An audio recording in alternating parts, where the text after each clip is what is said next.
Comparto con ustedes la buena noticia de Jesucristo según aparece en el Evangelio de Juan, en el capítulo 9, versículos 1 al 41, y dice así.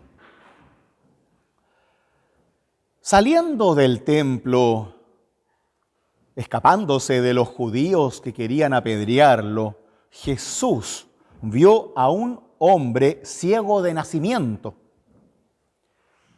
Sus discípulos le preguntaron: Maestro, ¿quién ha pecado, él o sus padres, para que haya nacido ciego? Ni él ni sus padres han pecado, respondió Jesús. Nació así para que se manifiesten en él las obras de Dios. Debemos trabajar en las obras de aquel que me envió mientras es de día, porque llega la noche cuando ya nadie puede trabajar. Mientras estoy en el mundo, soy la luz del mundo. Después que dijo esto, escupió en la tierra, hizo barro con la saliva y lo puso sobre los ojos del ciego, diciéndole: Ve a lavarte a la piscina de Siloé. ¿Qué significa enviado? El ciego fue, se lavó y mientras regresaba ya veía. Los vecinos y los que antes lo habían visto mendigar se preguntaban: ¿no es este el que se sentaba a pedir limosna? Unos opinaban: sí, es el mismo. No, respondían otros, solo se le parece. Él decía: soy realmente yo. ¿Cómo se te han abierto los ojos?, le preguntaron. Y él respondió: ese hombre que se llama Jesús hizo barro, lo puso sobre mis ojos y me dijo: ve a lavarte a Siloé. Yo fui, me lavé y ahora veo. Ellos le preguntaron: ¿dónde está? Él respondió: no lo sé. El que había sido ciego fue llevado ante los fariseos. Era sábado cuando Jesús hizo barro y le abrió los ojos. Los fariseos a su vez le preguntaron cómo había llegado a ver. Él le respondió: me puso barro sobre los ojos, me lavé y ahora veo. Algunos fariseos decían: ese hombre no viene de Dios, porque no observa el día sábado. Otros decían: ¿cómo un pecador puede hacer semejantes signos? Y se produjo una división entre los judíos. Entonces preguntaron nuevamente al ciego: ¿y tú qué dices del que te abrió los ojos? Él respondió: es un profeta. Sin embargo, los judíos no querían creer que ese hombre había sido ciego y que había llegado a ver. Hasta incluso llamaron a sus padres. Luego los judíos llamaron por segunda vez al que había sido ciego y le dijeron: glorifica a Dios, nosotros sabemos que ese hombre es un pecador. Yo no sé si es un pecador, respondió. Lo que sí sé es que antes yo era ciego y ahora veo. Ellos le preguntaron: ¿qué te ha hecho? ¿Cómo te abrió los ojos?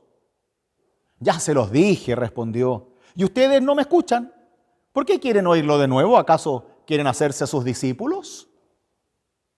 Ellos lo injuriaron y dijeron: tú serás discípulo de ese hombre, nosotros somos discípulos de Moisés. Sabemos que Dios habló a Moisés, pero no sabemos de dónde es este.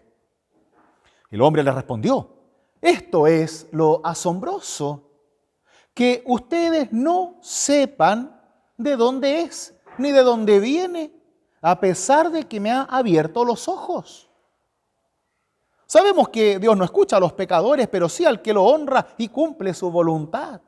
Nunca se oyó decir que alguien haya abierto los ojos a un ciego de nacimiento. Si este hombre no viniera de Dios, no podría hacer estas cosas. Ellos le respondieron: tú naciste lleno de pecado y quieres darnos lecciones. Y lo echaron.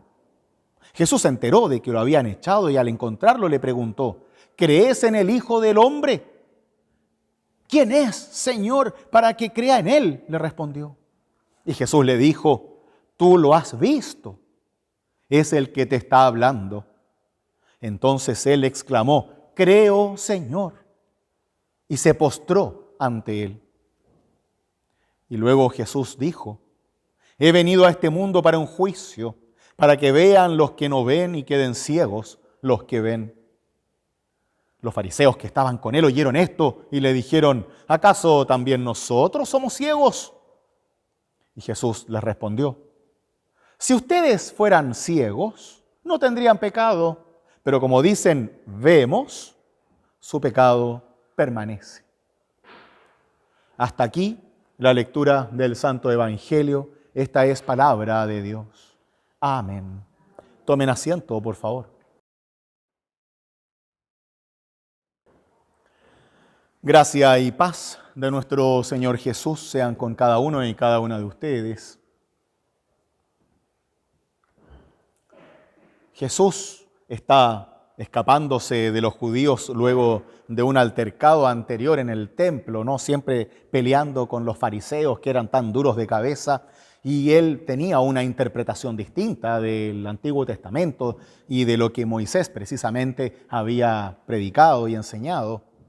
Resulta que tiene que escapar y a la salida del templo, en vez de seguir corriendo, se encuentra con un ciego de nacimiento. Es fácil entender que todo el mundo sabe que era un ciego de nacimiento, porque era normal que cuando una persona nacía con alguna dificultad o alguna deficiencia física o cognitiva, automáticamente era separada de la sociedad y terminaba ahí en el suelo mendigando, no tenía otra posibilidad. ¿Por qué? Porque se suponía, dentro de la creencia de la época, que cada enfermedad era un castigo por algún pecado. Si es que no había un pecado comprobable tuyo, entonces era de tus papás o de tus abuelos o hasta la cuarta generación. Entonces todo mal tenía una solución muy simple: por algo será. Igual que acá en la calle, ¿no? Entonces, como por algo será, o Dios sabe por qué hace las cosas, listo, no nos hacemos las preguntas, que el loco sufra. Y se lo merece, no sé por qué, pero se lo merece, listo, lo dejo ahí. Y así la gente pasa durante siglos, años, y ve al mismo ciego, al mismo mendigo, al mismo paralítico, al mismo pobre afuera del templo, sin hacer nada. Con suerte le tiran una limosna, pero esa limosna les cuenta para el sacrificio que van a hacer después. O sea que tampoco es una limosna tan desinteresada. Y a diferencia de casi todos los otros milagros de Jesús, es Jesús el que va hacia el ciego. Normalmente a Jesús lo arrinconan con aquellas personas que necesitaban ser sanadas, y Jesús no le queda otra que sanar, pero a él no le gusta andar sanando gente, porque sabe que si lo toman por sanador, taumaturgo, milagrero, todo el mundo lo va a buscar solo por eso, por el milagro rapidito, y no por el proceso de fe que cada uno debe llevar en su vida, que es un proceso lento, y no simplemente esperando milagros, milagros, milagros y más milagros. Pero obvio, ¿quién no quiere un milagro de sanación, no es cierto?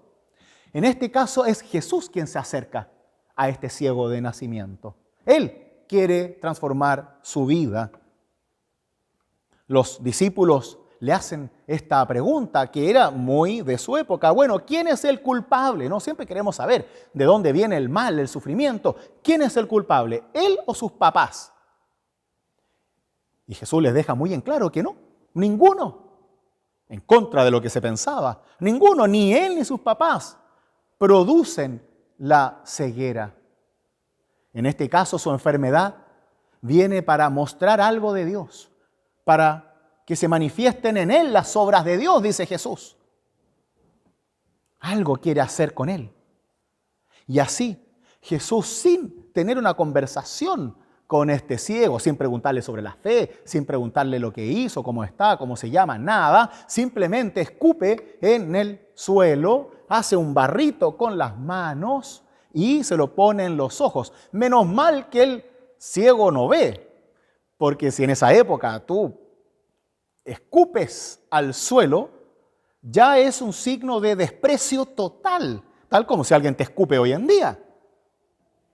Y más aún, sacar polvo del suelo para ponértelo en tu cara era una señal de muerte. El polvo es un símbolo de muerte. De ahí viene que los judíos creen en el Sheol, que es como el lugar de los muertos, la sepultura, que es un lugar de polvo.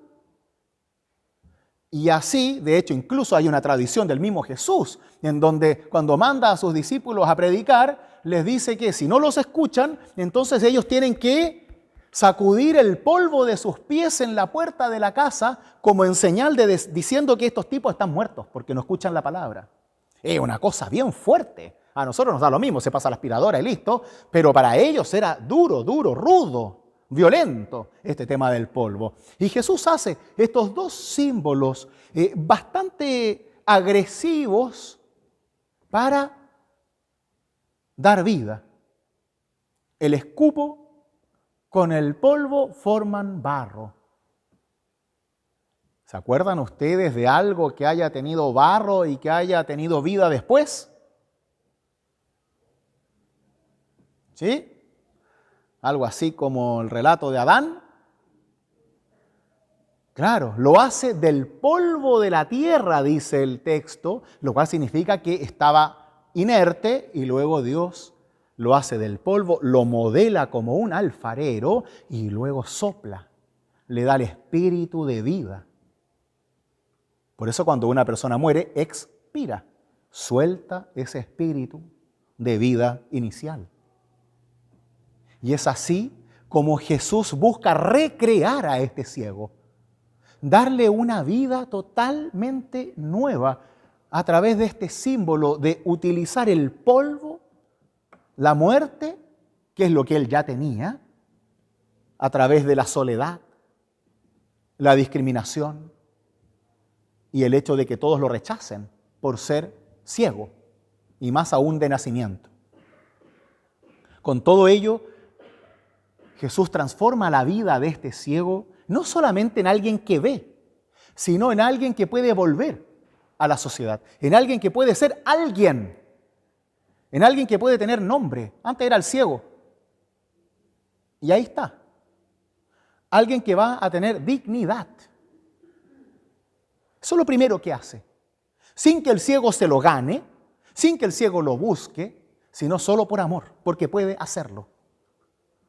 Y luego empieza toda esta problemática, obviamente, con los judíos. ¿Por qué? Porque a Jesús le encanta meterles el dedo en la llaga, lo hace a propósito, y no era muy simpático probablemente.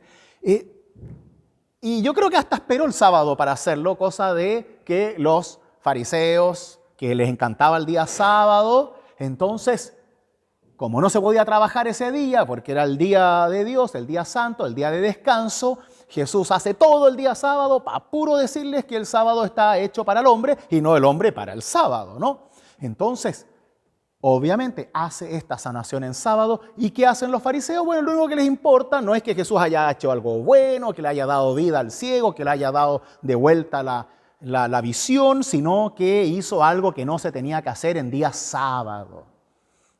No eran muy emocionalmente maduros. En este proceso lo interrogan a él, lo interrogan a los padres, que esa parte me la salté para que no sea tan largo. Después lo interrogan de nuevo al ciego.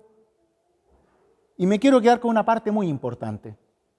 Y es cuando el ciego le responde a los fariseos lo asombroso que es que estos tipos que se saben el Antiguo Testamento de memoria, que saben las profecías de memoria, que conocen todo lo que dijeron los profetas, todo de memoria, lo enseñan, se dedican a eso, viven de eso. Cuando ven a alguien que hace las obras de Dios, no lo reconocen. Y buscan pequeñeces como si hace algo el día sábado para no creer en él y cortarlo, sin ver que está haciendo las obras de Dios. ¿Cómo somos tan cerrados para poder separar, ¿no?, la personalidad de alguien, la historia de alguien, el apellido de alguien y poder ver con los propios ojos si esa persona está sirviendo a Dios o no? ¿No nos pasa eso a todos? Espérense que sean pastores y vayan de vuelta a su comunidad de origen y la gente te recuerde constantemente las tonteras que hiciste cuando eres joven. Y gracias a Dios y a la señora ya se le está olvidando, pero al principio era terrible. Y como yo soy de acá, que es algo que se da poco, al final es muy difícil que alguien te deje ser por tu historia. Más cuando una vez era líder de grupo de jóvenes y salí casi desnudo bailando en un martes femenino de la Universidad Católica. Frito para siempre. Y no busquen ese video. Y a la larga, ¿quiénes somos? ¿Somos solo lo que la gente recuerda o somos algo más? ¿Cómo podemos, en el buen sentido, enjuiciar las obras del otro, no por su historia, no por su apellido, no por lo que hizo, sino por lo que es, por lo que ha llegado a ser hoy, y no por el chanta que fui antes, ¿no? O ahora también. ¿Cuánto nos cuesta romper estos paradigmas y aceptar al otro porque el otro es? No significa que tiene que ser como yo quiero que sea, sino que simplemente es. Es un ser humano, es un hijo de Dios, es un compañero. Y puede que sus tradiciones, sus formas no sean las mías, pero sigue siendo un hermano, una hermana. Y peor aún cuando tenemos dificultades de fe. Ahí ya la cosa se separa terriblemente. Es peor que ser de derecha e izquierda. Porque hacemos abismos entre nosotros porque pensamos diferente. Claro, hay cosas que uno tiene que tener claras en la fe porque hay otras que dañan. Y eso es lo que Jesús diferencia continuamente. ¿Vamos a usar la fe como los fariseos para controlar, condenar y juzgar la vida de los demás? ¿O vamos a usar la fe para mostrar las obras de Dios, el amor de Dios, la inclusión de Dios y que somos hijos de Dios porque Él quiere y no porque lo merecemos? Y ahí está todo el conflicto en esta época. Y nos pasa lo mismo hoy a nosotros. ¿Cuánto tiempo gasta la iglesia en rechazar, en juzgar, separar, divorciar, condenar a todos los que son diferentes? Y le damos, y le damos, y le damos, ¿y para qué? Como si la sexualidad del otro fuera realmente el mensaje de la Biblia. Y no lo es. Claro, hay cosas que a uno le pueden chocar, hay cosas que uno no se va a acostumbrar nunca, pero tu sexualidad no es el mensaje de Jesús. Jesús nunca habló de la monogamia, no habló del matrimonio, habló del divorcio con suerte, no mandó a casarse a nadie. No es tema. Nosotros queremos hacerlo tema. ¿Por qué? Porque quiero que todos tengan un matrimonio como el mío. Claro que es perfecto, ustedes no lo van a poder tener, pero juzgo a los que no son como yo. Perfectos, ¿no? Hasta que mi tejado de vidrio se rompe. Por eso que el ciego en el relato de hoy nos muestra una realidad social que va más allá de nuestra fe, sino cómo practicamos la fe. Porque estos fariseos son personas creyentes, no eran personas malas ni de malas intenciones, sino que tenían un grave error. Usaban la fe para condenar al otro y no para servir al otro. Y ahí es cuando nos perdemos totalmente. Porque nos creemos moralmente superiores para decir simplemente y con mucha ligereza que el otro merece lo que le pasa, entonces lo dejo tirado ahí. Nos pasa lo mismo nosotros cuando ayudamos en diaconía, en ayuda social, ayuda humanitaria. Uno ayuda a alguien una vez, llega curado, ya te perdono, 2 veces, llega curado de nuevo o no, 3 veces, y así hasta que uno dice, no, ya basta, ya te dije, ya te enseñé, ya te ayudé, listo, basta porque no aprendiste. Y en ese momento yo juzgo al otro desde mi perspectiva porque es lo que yo habría hecho con mi educación, con mis posibilidades, con mi historia. Claro, y le decimos a alguien de la calle, oye, busca pega. Como si fuera súper fácil tener pega cuando estás en la calle.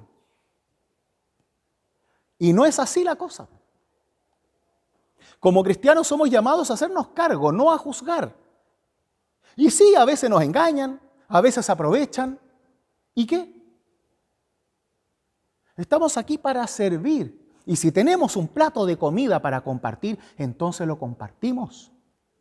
Porque el otro no tiene por qué ganarse ese plato solo porque yo lo creo, sino que se hace por amor. De la misma forma en que Jesús sana a este ciego sin que se lo pida, sin que se lo gane, nosotros somos llamados a amar de la misma forma, ir nosotros al que necesita para ayudar y no juzgar la razón por la cual está ahí, ni los errores que cometió, ni todo lo que yo hubiera hecho distinto. Y esa es la gran prueba de fe, porque tenemos la mejor teología y estamos súper seguros de todo lo que creemos, pero si todo eso que creemos lo usamos solo para quedar tranquilos y juzgar a los demás, para no ayudarlos, entonces estamos totalmente equivocados. Si solo nos quedamos con que el ciego se lo merece, ya está. Echamos a perder toda nuestra fe, todo lo que creemos. ¿Para qué? Para justificar nuestra propia flojera, que eso es lo que hacemos. Justificar el no servir, el no ayudar, el no amar, el no perdonar. Haciendo que justamente lo que Jesús dice que no hagamos, condenar, juzgar y segregar.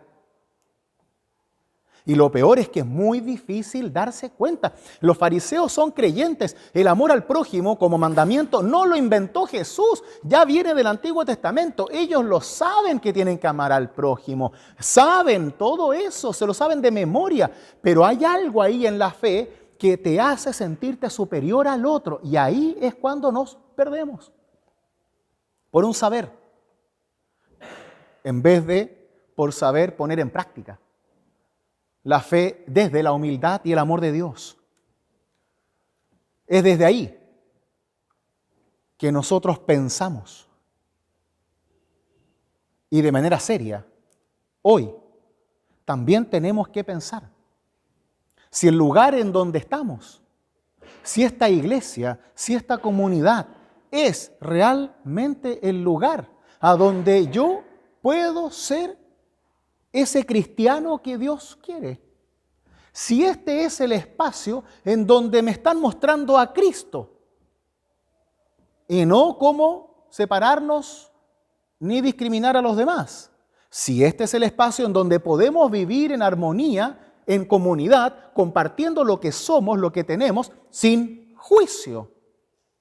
Si podemos aceptar desde Cristo las distintas formas de amar, las distintas formas de fallar, las distintas formas de pecar desde un amor común. O cuando llegue el momento, me voy a sentir superior porque soy heterosexual, porque estoy casado, porque tengo hijos o porque no tengo prontuario criminal. Esas cosas tenemos que darnos cuenta porque en su momento debemos estar preparados para el amor y no para la condena. Y tenemos que estar seguros, si este es el espacio, si esta es la predicación, si esta es la comunidad en donde yo voy a poder vivir mi fe en libertad, sin que me condenen y sin que yo tenga el espacio para condenar. Porque claro, cuando está todo bien, somos todos amigos y nos llevamos bien y tomamos tecito. Pero cuando somos puestos a prueba por la misma realidad, ahí empiezan a salir nuestras tradiciones más íntimas. Y ahí vamos a ver quién es más conservador que el otro, quién es más liberal que el otro, quién es más de derecha que el otro. Y así empezamos a separarnos. Pero eso solo sucede si estamos inmaduros en la fe. Porque si tenemos una fe clara, centrada en Cristo, nuestras diferencias, que pueden ser reales, no tienen que separarnos, sino complementarnos. Porque esa es la única forma de darnos cuenta de nuestros errores, de nuestras desviaciones, de nuestros pecados. Cuando el otro me ayuda a verlo, si no soy adivino y no hago todo bien. A veces tengo que escupir en la tierra y hacer barro y ver que Dios me da un poder de sanación, un poder de amor al otro que debo poner en práctica, especialmente cuando creo que no puedo. Desde ahí, queridos míos, que aprendemos a vivir como cristianos de una manera crítica, no simplemente aceptando todo lo que se nos dice, sino pensando siempre con una pauta, que es Cristo. No el pastor de turno, no la tradición de la iglesia, no, Cristo. Ahí, en la obra de Cristo, yo me voy a dar cuenta si es que estoy por el camino correcto o estoy por el camino llano. No buscando versículos bíblicos que condenen lo que yo quiero condenar. Eso los voy a encontrar y puedo matar a cualquiera, puedo hasta vender a mi hija por unos cuantos camellos. Pero nosotros somos cristianos, queridos míos, y nuestra obra, nuestra base es la obra, predicación, muerte y resurrección de Cristo Jesús. Y es ahí en donde nosotros partimos, morimos y vivimos. No con Moisés, como dicen los fariseos. Moisés no es mi maestro. Yo no soy discípulo de Moisés. Soy discípulo de Cristo y de nadie más. No soy discípulo del pastor. No soy discípulo del maestro. No, soy discípulo de Cristo. Y ahí tengo puesta mi fe. Porque sé que solo Cristo es quien me acepta, quien me ama y quien me ayuda a hacer de este mundo un mundo mejor, a través de mis manos, a través de mi voz, a través de mi compromiso con la fe, no para condenar, sino para sanar, acompañar, para dar alegría a este mundo que tanto lo necesita. Queridos míos, piensen de corazón si esta es su iglesia. Porque cuando llegue el momento tendrán que defender la fe. Cuando vean injusticias, tendrán que defender la fe. Cuando vean condenas, tendrán que defender la fe. Y ojalá podamos hacerlo juntos, juntas, en amor, escuchándonos y poniendo a Cristo por sobre nuestras diferencias y por sobre todo juicio. Pues que así sea en nuestra propia experiencia de fe. Que el Señor nos guíe y nos bendiga ahora y siempre. Amén.